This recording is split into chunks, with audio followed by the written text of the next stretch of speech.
What if flying across the US felt like a luxury international journey? Well, it's about to.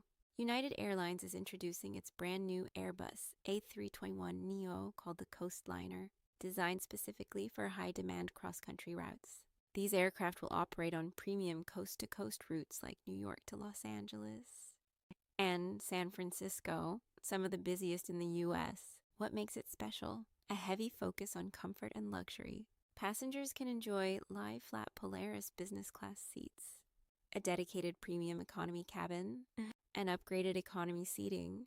And here's something different: a self-service snack bar on board, giving travelers more freedom during the flight. This move is part of United's United Next strategy to enhance premium travel, replace older aircraft, and compete with top US airlines. With around 40 Coastliner aircraft planned by 2028, domestic travel is about to get a major upgrade. Looking for the best flight deals and travel tips? Visit Siyatra.com and travel smarter every time.